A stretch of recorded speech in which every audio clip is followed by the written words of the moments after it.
नमस्कार। आज का हमारा टॉपिक है डेंगू मच्छर। चीते जैसी धारियों वाला मादा एडिस इजिप्टी मच्छर के काटने से शरीर में डेंगू फैलता है। ये मच्छर सिर्फ डेंगू वायरस का कैरियर यानी वाहक होता है। जब कोई मादा एडिस मच्छर डेंगू वायरस से पीड़ित मरीज को काटता है तो वो मरीज के खून के साथ वायरस भी चूसता है। अब ये वायरस वो अगले व्यक्ति को काटते ही उसके खून में पहुंचा देता है। मच्छर काटने के 3 दिन से लेकर 8 दिनों के बाद मरीज में डेंगू के लक्षण दिखने लगते हैं। डेंगू वायरस जुलाई से अक्टूबर में सबसे ज्यादा फैलते हैं।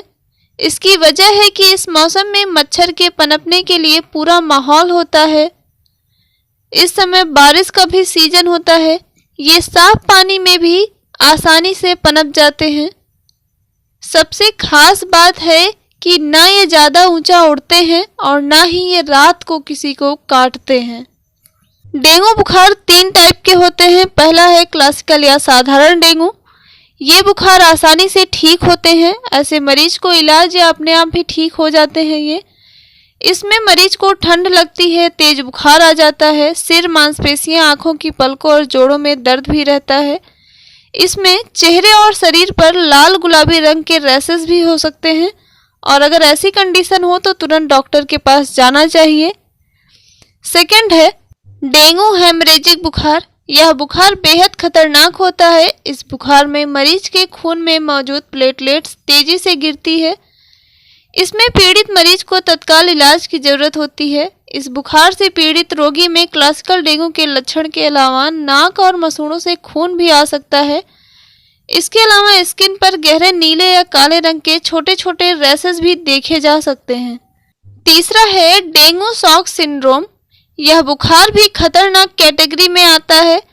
इस बुखार से पीड़ित मरीजों को डॉक्टर एडमिट करने की सलाह देते हैं।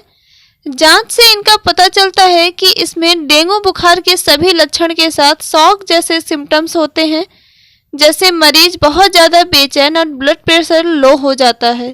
ब्लड में मौजूद प्लेटलेट्स घटते कैसे हैं, तो इसके बारे में जानते हैं कि एक स्वस्थ व्यक्ति के खून में 1.5 से 2 लाख प्लेटलेट्स होते हैं। ये प्लेटलेट्स हमारी रोग प्रतिरोधक क्षमता से जुड़े होते हैं। जैसे ही 1 लाख से कम होने लगते हैं, मनुष्य डेंगू से पीड़ित हो जाता है। इसका एक सिंबल होता है। यदि प्लेटलेट्स 1 लाख से कम होती है तो मरीज की हालत बिगड़ने लगती है। पेशेंट को तत्काल ही हॉस्पिटल में एडमिट करवाना चाहिए। यदि प्लेटलेट्स 20,000 तक होती है तो डॉक्टर तत्काल नसों के जरिए प्लेटलेट्स चढ़ाते हैं। और प्लेटलेट्स जरूरी नहीं है कि डेंगू में ही घटते हैं। कई ऐसी प्रॉब्लम होती है जिसमें प्लेटलेट्स घट जाते हैं, लेकिन डेंगू में अक्सर ऐसा होता है। डेंगू वायरस से जुड़े कुछ फैक्ट के बारे में अगर आपको बताएं, डेंगू वायरस पर तैयार अमेरिकन सोसाइटी फॉर माइक्रोबायोलॉजी की एक रिपोर्ट के अनुसार दूसरे विश्व युद्ध के बाद डेंगू सबसे तेजी से फैलने लगा था। लोगों ने माना कि युद्ध ने पर्यावरण पर बहुत असर डाला है। सभी तरफ तमाम तरह के डेंगू फैलने लगे थे। तभी पहली बार किसी को रक्तस्रावी डेंगू हुआ था।